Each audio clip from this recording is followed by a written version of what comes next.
part 2 na pala to guys, which is malakihan. So, babal nga sa inyo ay blackboard and head mat grade 3 pakto. And dito is naman niya is wala. It's empty. Dito mga notebook. Mga notebook house. Ayusin natin to. Anak kaya rita. Papasok ba si Bam? Ay, iba ngayon. Sumba na naman. Kaya rita. Charot. Is the charot girl with the favorite girl. So, ito, alcohol.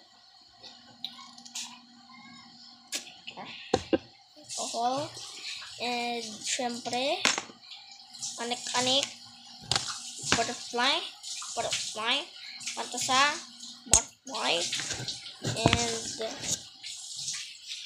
pencil case na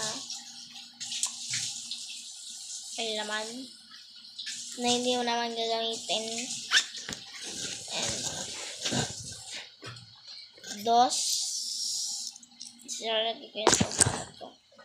and syempre is empty pencil.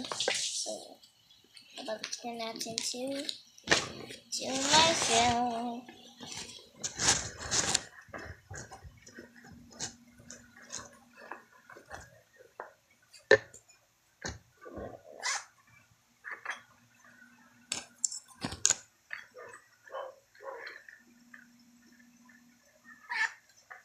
May labas po pala ako dito. Dito kayo. Ito pala mga test ko guys. So part 3 na lang. Babish, kamerits. Makikita ulit tayo sa part 3. Ay.